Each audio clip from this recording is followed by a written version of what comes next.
Olá, começando Maria Helena Entrevista, falando sobre um assunto que interessa a todos. Nós vamos falar sobre violência contra a mulher, mais especialmente sobre a Convenção de Belém do Pará, que está completando 27 anos.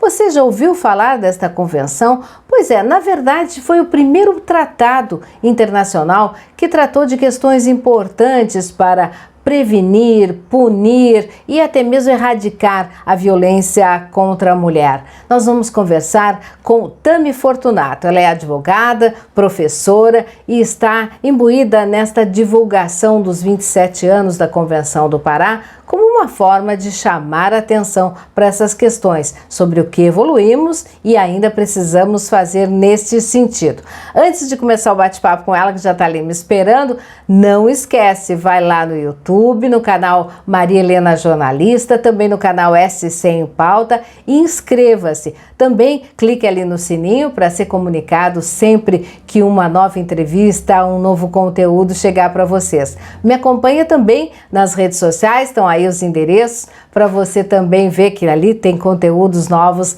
todos os dias, tá? Vamos bater um papo então com Tami Fortunato. Muito obrigada por estar aqui com a gente. Vamos explicar já de início que convenção é essa, né? Convenção Interamericana para Prevenir, Punir, Erradicar, enfim, a chamada Convenção de Belém do Pará. Pelo nome, assim, a gente não tem muito acesso à informação sobre o que realmente aconteceu e o que isso representa para todos nós, ou deveria representar. Então, eu já de início te peço, explica para a gente essa Convenção de Belém do Pará, o que realmente significa, impacta na vida da gente. Então, Maria Helena, primeiro, muito obrigada pela oportunidade de estar aqui conversando contigo, né, e com os teus telespectadores. Para mim, realmente é um prazer, e eu adoro falar sobre essas temáticas de violências contra as mulheres. E por que a gente sempre fala violências contra as mulheres? Porque nós não sofremos violência só no âmbito doméstico, as violências sofridas por nós vão muito mais além. E o que é essa Convenção de Belém do Pará, tão desconhecida, né, pela maioria da nossa população? Então, a Convenção de Belém do Pará é uma das primeiras legislações que nós temos que tratam de modo específico sobre as violências contra as mulheres. Ela é antecessora à Lei Maria da Penha. Aliás, foi graças à Convenção de Belém do Pará que hoje nós temos a Lei Maria da Penha. Então, vamos lá, vamos separar, vamos dividir em duas etapas. Primeiro, a Convenção Interamericana para Prevenir, Punir e Erradicar, que agora no mês de junho vai fazer 27 anos. Veja quanto tempo ela já está com a gente e como nós desconhecemos, né? Então, ela trata essa premissa: prevenir, punir e erradicar todas as formas de violência praticada contra as mulheres, seja no âmbito privado, seja no âmbito público. E é uma convenção interamericana, ou seja, ela vai além do Brasil. Ela pega outros países, ela abrange outros países. E ela foi ratificada aqui em 94, 95, no nosso país. Então, assim, é uma convenção muito importante, que traz as primeiras situações, né? E eu sempre costumo falar assim: como é que nós vamos prevenir? Deixa eu mostrar aqui na câmera, né? Porque eu falando só aparece a pontinha do dedo. Ela traz a seguinte temática: prevenir, punir e erradicar as violências contra a mulher. E como é que nós vamos erradicar as violências contra a mulher? Prevenindo. Então, veja a importância dessa situação. Nós temos que primeiro trabalhar a prevenção, algo tão importante e tão esquecido. E a Convenção de Belém do Pará, ela é muito abrangente, porque ela trata de todas as mulheres, não só no âmbito doméstico. Porque para o âmbito doméstico, hoje, nós temos a Lei Maria da Penha, que veio 10 anos depois da Convenção de Belém do Pará.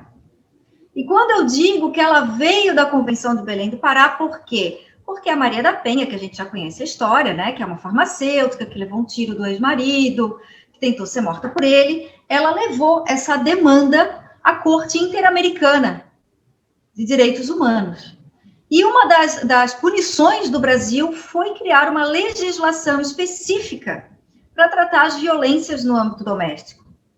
E, além disso, naquela época, isso foi lá em 95, 92, agora já me fugiu a data certinha. O Brasil ainda foi condenado ao pagamento de 60 mil reais para Maria da Penha, justamente pela sua inércia. Deixa eu ver, e a lei acabou vindo somente em 2006, até anotei aqui para a gente conversar exatamente sobre isso. Quer dizer, a Convenção é de 1994, a Lei Maria da Penha já é de 2006. Quer dizer, a gente tem todo esse tempo aí. Em termos de avanços, a partir da Convenção de Belém do Pará, a gente só tem a Lei Maria da Penha ou temos mais? Não, muita coisa evoluiu, Maria Helena, o que é muito bom para a gente, né? Até pouco tempo nós não falávamos em Lei Maria da Penha, porque ainda era tabu. Né? A Lei Maria da Penha tem 14 anos, veja, e agora que a gente consegue conversar um pouquinho mais abertamente sobre essa temática, porque ainda é aquela coisa, nossa, que vergonha, vamos fazer escondidinho, não vamos falar em violência doméstica, não, isso é problema deles, deixa que eles se resolvem. Enquanto, na verdade, não, é um problema de todos nós, é um problema social, é um problema econômico. E o que veio com isso, né? Qual foi a evolução disso tudo? Hoje nós temos uma lei do feminicídio, veja quanta coisa evoluiu. A lei do feminicídio é de 2015, então temos uma lei do feminicídio, nós temos proteção às mulheres gestantes, coisa que nós não tínhamos, mas isso vem também com a Convenção de Belém do Pará, que abrange as mulheres gestantes. Nós temos a questão do próprio estupro. Veja, teve uma evolução na questão do estupro. Por quê? Porque antigamente, quando teve lá para frente, quando foi feito o nosso Código Penal, em 1940, o estuprador ele era punido. Mas não porque ele violou a honra de uma mulher, vamos assim dizer. Não porque ele atingiu a intimidade dessa mulher, mas porque ele envergonhou a família dessa mulher. A honra da família não era da mulher. Tanto que, se ela se casasse com o estuprador, não tinha mais crime. Acabou a punibilidade, tá lá, tudo certinho. Era só o estuprador se casar com a vítima. Então, veja que absurdo. Na verdade, não é a família que é violada, é a mulher. É a sua dignidade sexual, a dignidade da pessoa humana, o seu respeito, a sua integridade. Então, muita coisa evoluiu e eu acredito que temos ainda muito para evoluir. Com certeza. Agora, se a gente... isso nós estamos falando em termos de punição, que é uma das premissas a partir desta Convenção de Belém do Pará. Agora, se a gente for no item inicial, prevenção, o que nós no Brasil estamos fazendo em termos de prevenção? Porque só me vem uma palavra na cabeça, educação. Então tu é das minhas. Tu é das minhas e assim, é o que eu bato e é a minha bandeira. E quando falamos em violências contra as mulheres, é aonde eu pego. É a educação. Para mim, é a primeira forma de prevenção. E o que a gente tem feito para prevenir? Por enquanto, nada. Né? Então, está muito devagar, está muito fraco. Eu tenho levantado essa bandeira, tenho arrumado algumas brigas nesse sentido. Não digo brigas de físicas, né? Mas brigas... brigas assim de instigar mesmo. Por que não está sendo feito? Por que não tem nas escolas, né? Porque, Maria Helena, a partir do momento que a gente leva a temática direitos humanos para as escolas, nós vamos começar a trabalhar a questão do respeito. O respeito pela mulher, o respeito pelo gay, o respeito pelo negro. Veja, uma coisa simples. Botar uma matériazinha lá, uma matéria a mais na grade curricular dos alunos. Nós vamos acabar com tantos problemas que hoje, né, nós temos ainda. Então, o menino vai aprender que ele não pode bater na menina, não pode desrespeitar, não pode xingar, e a menina vai aprender que ela não pode deixar que o menino a agrida, que o menino a xingue. Então, esse é o primeiro passo. Por quê? Crianças aprendem pela repetição, pela observação. Elas observam. O que acontece dentro da minha casa? Como é que as coisas acontecem? Porque para ela aquilo é normal. Se ela vê o pai batendo na mãe, aquilo para ela é normal. O que está de errado? Isso acontece na minha casa, é rotina. Não é verdade? E a gente tem que ensinar para essa criança que não, que isso está errado. Que ele tem que falar para o pai, pô, pai, tu está fazendo errado? Né? Claro que eu sei que é difícil para a criança fazer isso, até porque a criança pode sofrer algum tipo de punição, mas ele começa a observar, e ele começa a ver, poxa, o que meu pai está fazendo não está certo, ou o que a minha mãe está fazendo não está certo. Me parece que a partir de aí a gente tem outro tipo de cidadão formado e cidadãs, e isso tem reflexo lá na frente, na constituição de famílias, né? De uma condição melhor entre homens e mulheres, de convivência social e respeito mútuo, acaba sendo um reflexo, né? Educar hoje para amanhã a gente ter outra condição. Com toda certeza, porque hoje muitas famílias são tóxicas. Para tu ter ideia, somente em 2019, 1.329 mulheres foram mortas pela sua condição de gênero. Foram mortas por serem mulheres. 1.329, 2020? 2019, é o dado que saiu em 2020. Isso, saiu no Anuário Brasileiro de Segurança Pública de 2020 com referente a 2019. Então, são índices altíssimos, né? Nós temos aí um estupro a cada 8 minutos no Brasil. É um índice absurdo, sendo que só de 10 a 35% das vítimas denunciam. Há uma subnotificação muito grande. Então, a violência está muito grande. E somente com a educação, trabalhando as famílias, é que a gente vai realmente conseguir acabar com isso. Pelo menos minimizar isso daí. Agora, também, existe, vamos dizer assim, um entendimento geral que a violência doméstica, a violência contra a mulher, ela se dá mais em classes sociais mais baixas. Mas não é o que a gente vê nos noticiários todo dia, né? Não, Maria Helena, ela está presente em todos os lares. Todos os lares não, né? Em muitos lares, mas em todas as classes sociais. Mas o que acontece? A mulher de uma classe social mais elevada, ela tem um status para manter. A mulher de uma classe social mais baixa, ela não tem nada a perder. O que essa mulher de uma classe social mais baixa ela faz? Ela pega o filho, põe embaixo do braço e se manda, vai procurar um abrigo, vai procurar algum lugar em que ela possa ficar. A mulher de uma classe social mais alta, ela precisa manter o padrão, né? Precisa manter as aparências, mas está presente em todas as classes sociais, em todas as religiões, em todas as raças, em todos os níveis de escolaridade. Então, não pensem que um pós-doc não vai agredir uma mulher. Sim, pode agredir, assim como uma pessoa que tem um nível de escolaridade muito baixo, também, porque isso não é questão de escolaridade, isso é questão de educação, de caráter, de respeito, isso é da pessoa. Fala muito também, Tami, de alguns aspectos culturais, tanto que algumas regiões, às vezes, pode apontar aí uma incidência maior de violência contra a mulher. Você acredita nisso, nesse aspecto cultural?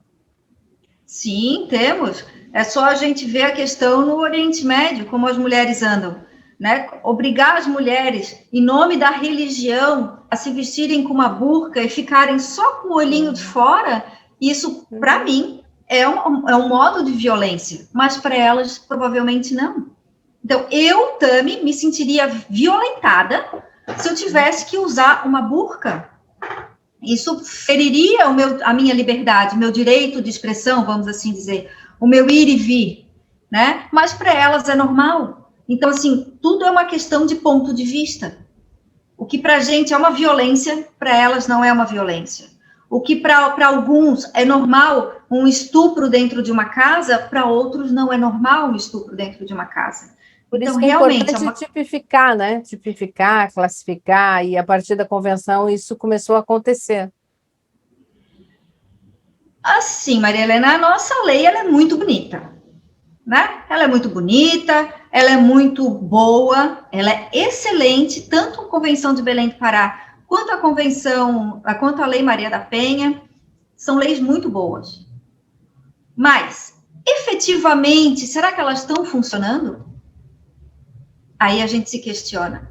Será que a mulher chega numa delegacia de polícia toda machucada? Será que ela tem realmente o atendimento necessário que ela deveria ter? O acolhimento necessário que ela deveria ter? Muitas vezes não. E a gente vê, quando a gente fala que a lei é muito bonita, realmente ela é muito bonita. Tanto que ela começa, a Convenção de Belém do Pará, ela começa falando em prevenir. 27 anos depois, o que nós temos de prevenção? Então, tem algumas políticas públicas para mulheres. Nós temos, inclusive, um decreto de 2018 que trata de políticas públicas para mulheres, tanto no âmbito privado quanto no âmbito público, mas que também, de modo efetivo, não são aplicadas. Parece que também nessa questão da violência contra a mulher acontece como em outras áreas, em outras questões. No Brasil, nós temos grandes legislações, modelos mundiais, mas na hora de executar e fiscalizar o cumprimento dessas legislações, aí é que o Brasil deixa muito a desejar. Dá para fazer um comparativo nessa questão da violência contra a mulher com outros países? Você tem alguns dados para passar para a gente? Como é que nós estamos em relação a outros países?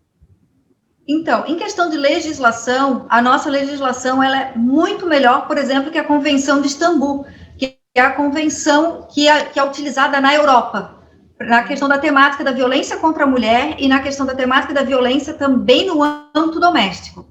Tá? Então, aqui nós temos a Convenção do Belém do Pará e temos a Lei Maria da Penha. Na Europa, é somente a Convenção de Istambul. Então, assim, essa violência contra a mulher, ela acontece em todos os lugares do mundo. Todos. O Brasil, atualmente, segundo um ranking da ONU, ele está em 5º lugar do país que mais mata mulheres pela sua condição de gênero. Por que ele está nesse ranking de 5º lugar? Porque alguns países, como, por exemplo, Índia, não enviaram os dados, se recusaram a enviar dados. Senão, nós não estaríamos em 5º, estaríamos um pouquinho mais para trás.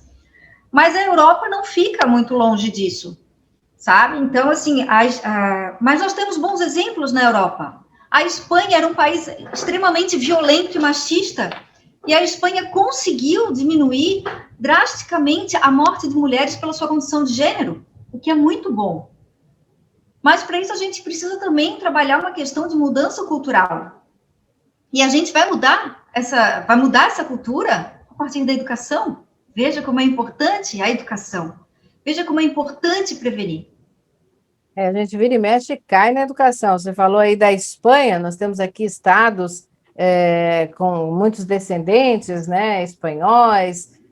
Vamos pegar aqui um exemplo também de outras descendências, e a marcante, o gaúcho, né, o do Rio Grande do Sul, dito como machistas e tal, e que a gente vai olhar ali, tem realmente índices preocupantes que precisam realmente mudar a partir da educação. Em termos de estados, como é que nós estamos? Então, vamos lá. O que acontece? Quando a gente pega para analisar o Brasil, vamos analisar o Brasil. Por que o sul do país tem um índice maior de registros de violência contra as mulheres? Boa pergunta, não é verdade? Será que aqui no sul nós somos mais violentos do que o pessoal do norte e nordeste? Na verdade, não. Na verdade, as mulheres do sul têm mais conhecimento do que são as violências praticadas contra elas, aonde procurar ajuda e como fazer. Por isso que os índices no sul são maiores que no norte e nordeste. Nós temos mais acesso às delegacias, nós temos mais conhecimento sobre essas violências. Né? Então, a gente pega lá, por exemplo, o sertão do Nordeste. Qual é a acessibilidade que essa mulher vai ter, né, para registrar um boletim de ocorrência? Muitas vezes eles não têm nem água, vão ter uma internet para fazer um registro de ocorrência? É complicado. Então, quando a gente para analisar, realmente, o Sul tem um índice maior de registros do que Norte e Nordeste. Mas isso não quer dizer que o Sul seja mais violento. Simplesmente as mulheres registram mais, né, denunciam mais. Com a pandemia, também a gente vê toda hora aí na mídia relatos de que com a pandemia, com aquela convivência mais direta dentro de casa, da família, dos homens, das mulheres, essa violência contra a mulher teria aumentado. Os dados estão demonstrando realmente isso? Sim, embora as mulheres no início da pandemia não pudessem sair de casa para fazer registro de ocorrência, né? Não conseguiam sair de casa para pedir um auxílio, uma ajuda, porque pegou todo mundo de surpresa. Foi uma coisa assim que, né, ninguém esperava. Então, o que aconteceu? Depois disso, observando essas mulheres que estavam em situação de violência realmente dentro de casa, muitas delegacias virtuais foram criadas, que as mulheres conseguiam registrar até mesmo pelo celular, um boletim de ocorrência, pedir uma ajuda, alguma coisa. E por que aumentou esse índice de violência durante a pandemia? Isso é explicável também, né? Porque gerou uma insegurança econômica muito grande. Na maioria das famílias, quem é o chefe da casa? Quem é o provedor? É o homem. Criou-se essa dificuldade, essa questão do dinheiro, esse estresse muito grande. Houve um aumento na ingestão de bebida alcoólica, e a bebida alcoólica, obviamente, não é justificativa para nenhum tipo de agressão, mas ela reduz os freios inibitórios. A pessoa se não sente muda ninguém, né? Mas libera, exatamente. Libera. Exatamente. Né? Então, assim, ela libera os freios inibitórios que essa pessoa tem. E aonde é que ela vai descontar essa frustração? Aonde é que ela vai descontar esse estresse? É na pessoa que está mais próxima, é na pessoa mais fraca, é na pessoa mais vulnerável, que é a mulher que está dentro de casa. Então, nada justifica uma agressão a uma mulher. Nada. E as pessoas têm que saber se controlar, têm que conseguir se controlar, porque o estresse todos nós passamos. E nem por isso nós saímos por aí agredindo uns aos outros. Com certeza, é o que não se pode fazer. Agora a gente fala em agressão, em violência, e tem outros aspectos, eu acho que a gente precisa também considerar, que eu também encaro como uma violência. Uma mulher ganhar menos que um homem trabalhar igual, é uma violência? É uma violência, também é uma violência, inclusive é uma prática que é vedada, é proibido isso daí. A gente sabe que ainda acontece, mas em empresas privadas, porque em empresa pública, né, em órgãos do governo, o salário tem que ser o mesmo, não tem nem como pagar diferente. Mas em empresas privadas, sim, acontece. Profissionais autônomos também acontece, né, das mulheres ganharem menos do que os homens. Isso acontece. Preconceitos, né? Acontece pouco. Preconceitos também em áreas de atuação? Total. Muito. Né? Vivemos numa sociedade muito machista, em que homem protege homem, enquanto mulher não protege mulher. E isso a gente precisa falar. A gente volta à educação. Eu estou um pouco mais otimista em relação às futuras gerações, porque eu, por exemplo, tenho uma filha que, nossa, qualquer frase que eu diga mal colocada, ela diz: mãe, como é que você falou uma coisa dessa? Que absurdo, isso é preconceito, isso é aquilo, e aquele famoso não admite desaforo, né? Então, eu até vislumbro uma sociedade melhor com relação a essa questão, com mulheres mais conscientes dos seus direitos e, acima de tudo, dos seus próprios valores, que passa pelo entendimento de nós mesmos. Como é que você enxerga o amanhã? Olha, eu sou muito otimista também, porque nós, hoje, estamos criando os filhos que a gente quer para amanhã. Né? Então, assim, na minha casa eu tenho um de cada. A gente trata igual, né? Não tem essa da menina lavar louça e o menino vai jogar videogame. Não, não, não. Cada um lava a sua louça, né? Porque isso ainda, inclusive, acontece em muitas famílias. A menina ajuda na organização da casa e o menino fica lá de boas.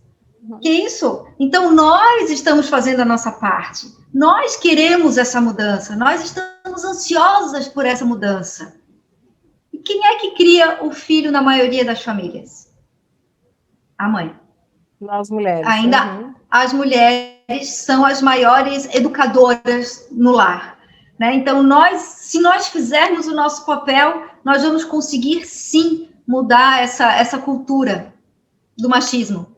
Essa mudança, ela parte de nós mesmos. Eu sempre cito esse exemplo, bem familiar, mas eu acho que cabe e muitas pessoas acabam se identificando. Meus filhos ainda moravam comigo, eram pequenos, na faixa aí dos 10, 12 anos, e eu passei em frente aos quartos deles e olhei para o quarto dela e disse, nossa, minha filha, como tá feio, vá arrumar o seu quarto. E entrei no dele e comecei a arrumar. Quando eu vi, ela estava na porta do quarto, com a mão na cintura, disse, por que eu tenho que arrumar e o dele tu estás arrumando? Isso era uma garota de uns 10 anos de idade. Foi uma lição ótima, nunca mais fiz isso. Eu arrumava dos dois, eu não arrumava de nenhum, cada um vai arrumar o seu. Então, passa realmente por mudanças de comportamento, e eu acredito que essa geração está puxando muito a orelha de quem ainda está insistindo com comportamentos assim machistas e que dificulta essa evolução da mulher. Agora, em termos de legislações, a gente falou do avanço a partir da Convenção, falamos da Lei Maria da Penha. O que mais, na sua opinião, também precisa ser feito e até que ponto os nossos legisladores estão realmente atentos para essas questões e não só comemorando datas, como tantos anos da Lei Maria da Penha e tal? Afinal, estão também vendo esse lado social importante? Já tivemos piores, tá? Tá melhorando, tá começando a melhorar. Até com maior participação da mulher, né? Nos próprios legislativos, enfim. Uhum. Precisamos de uma participação maior das mulheres também nisso daí, né? Então, tanto no judiciário quanto no legislativo, nós precisamos realmente de mais mulheres em cargos de poder, mulheres apoiando mulheres, porque nós sabemos as nossas dificuldades e nós lutamos por nós, né? Então, nós precisamos disso daí. Então, assim, tem muita coisa ainda que precisa melhorar. Precisamos de um olhar mais humanizado para essas mulheres que estão em situação de violência, um olhar mais humanizado e menos julgamento. Precisamos julgar menos essas mulheres, porque só quem está ali, naquela situação de violência, eu costumo dizer assim, que as mulheres, quando chegam aqui no escritório, elas estão assim, no meio de um furacão, que elas não conseguem enxergar absolutamente nada. Nada, elas não têm noção, elas não conseguem enxergar. E o que a gente tem que fazer? Tem que ir lá pegar essa mulher, puxar e tirar ela do meio dessa confusão toda, desse turbilhão em que ela se encontra, né? Então, é mais isso que a gente precisa, assim, mais empatia por essas mulheres. Porque só quem está num relacionamento abusivo entende a situação. Da mulher não conseguir sair desse relacionamento, e tem muito aquela frase, né? Mulher gosta de apanhar, é mulher de vagabundo, tá nesse relacionamento porque quer, e a gente sabe que essa não é a verdade. Que muitas vezes tem uma dependência econômica muito grande, tem uma dependência psicológica muito grande, tem o medo do futuro, a incerteza do amanhã. Então, por isso ela se submete. Muitas vezes, por incrível que pareça, ela não sabe que está numa situação de violência. Por incrível que possa parecer. Acolher essa mulher, né? Dar a ela também, aí entra o papel do Estado, condições de sobreviver, né? A partir tanto fugindo dessa violência, como pela sua própria mantência. Isso é muito importante, porque não adianta só também ir lá fazer o BO e tal, se não cumprir aquela norma de distanciamento necessária, porque quantos estavam aí com isso em vigência, não sei como é que chama, que impede a aproximação, né, do homem. A medida protetiva. Isso, a medida protetiva, me faltou a palavra. E quantos feminicídios acontecem nesse período aí, né? Quer dizer, não tem como fiscalizar, é complicado, bem complicado. Mas acontece muitas vezes, Maria Helena, a mulher tem uma medida protetiva em vigor, que o cara não pode se aproximar dela, vou te dar um exemplo, tá? De 800 metros, ele não pode se aproximar dela, não pode manter contato por telefone, SMS, WhatsApp, ele não pode ter nenhum tipo de contato com essa mulher. Mas ele, devagarinho, ele vai se chegando, ele manda mensagem, ele liga, ele chega perto, e ela acredita que ele não vai ter coragem de fazer nenhum mal a ela, e ela acaba não o denunciando. Porque se ela tivesse feito uma denúncia, né, por meio de advogado, por meio do Ministério Público, por exemplo, chegado e dito, olha, o fulano chegou perto de mim e descumpriu a protetiva. Esse fulano provavelmente acabaria preso. E a vida dela seria preservada. Então, as mulheres não acreditam que os homens serão capazes de matá-las. E, na verdade, eles são. Acontece, a gente vê aí, infelizmente, com esse número de feminicídios que assusta. Então, Tami, o que ficou faltando? E já de início quero te dar os parabéns por se propor a levantar essa temática, a debater a existência dessa Convenção de Belém do Pará, para que tudo passa pelo conhecimento, pela educação, a gente tem que saber o que dispomos, até mesmo para cobrarmos, né, a nossa proteção. O que você acha que é importante a gente ainda passar de mensagem para quem está nos vendo? O importante, Maria Helena, é realmente trabalhar a prevenção, levar conhecimento para as escolas, para as empresas, porque as empresas também podem fazer a parte delas, né? É uma empresa que só trabalha homem. Ok, leve esse conhecimento para os homens, que é importante. Ou é uma empresa que só tem mulheres? Leve também o conhecimento. Então, a iniciativa privada também pode fazer a sua parte, também pode fazer essa orientação, levar conhecimento sobre as violências praticadas contra as mulheres. Isso é importante, não é só papel do governo, é papel da iniciativa privada também, que também pode ajudar. Porque a partir do momento que se tiver ciência de quais são as violências, porque tem muita violência que eu acredito que os homens pratiquem, sem ter noção que aquilo é uma violência. Né? A própria violência psicológica. Ele não tem noção de se xingar essa mulher, dizer, por exemplo, que ela dirige mal, que os postes são de borracha, isso é uma violência psicológica, né? E a gente escuta muito isso. É uma violência psicológica, mas ele não sabe que é uma violência, ele acha que é só uma piada de mau gosto, mas é uma violência. Então, levar esse tipo de conhecimento que parece uma coisa simples, mas que, na verdade, pode fazer toda uma diferença. Então, o comportamento nosso, de nós mulheres, também precisamos mudar, nos valorizar mais? Eu não tenho dúvidas. E aí a gente vem na seguinte forma, vamos assim dizer. Eu costumo dizer que a pior violência que nós mulheres podemos sofrer é a praticada por uma outra mulher. Por quê? Mulheres são as primeiras a apontarem o dedo para as outras. Olha a saia dela, olha como ela tá gorda, olha o cabelo, como faltou pintura no cabelo, tá faltando tinta nesse cabelo. Porque nós somos as primeiras a apontar o dedo para as outras. As primeiras a julgar. Críticas, mas na verdade preconceituosas, né? E muitas vezes machistas. Então, o que nós precisamos? Primeiro, parar de julgar a amiguinha. Não vamos julgar. Né? O jeito que ela se veste, o jeito que ela anda, o jeito que ela fala, ok, se ela tá feliz assim, deixa. Ninguém tem nada a ver com a vida do outro. Né? E uma outra coisa, mulher apoiar mais mulher. A sororidade. Ser mais presente na nossa vida, a sororidade. Porque os homens são muito unidos. Os homens são muito amigos. Tá faltando isso para nós também. Mais essa amizade. Com certeza. Me fechou o que precisar e eu estou aqui, porque essa é uma temática que eu sou apaixonada. Eu acho que como a gente está falando aí, educação vem por todos os lados, vem pela escola, vem pela mídia, estamos aqui fazendo nosso papel e pelo exemplo. Muito obrigada, sucesso para você. Eu sei que você é professora, também advogada, em todas as suas atividades você acaba se tornando um modelo para todas nós de que precisamos lutar. Isso aí, esclarecer acima de tudo. Educação. É isso aí. Eu que te agradeço e vou deixar aqui minha rede social para quem quiser conhecer um pouquinho mais do meu trabalho, @TamiFortunato no Instagram. Então, para o pessoal que quiser conhecer o meu trabalho, Tami com dois N's e um Y. Tá aí o nome, tá aí o endereço. Obrigada, querida. Obrigada sucesso também, pra até você, mais. Bom trabalho e vamos lá. Para nós, sucesso para nós. Para nós.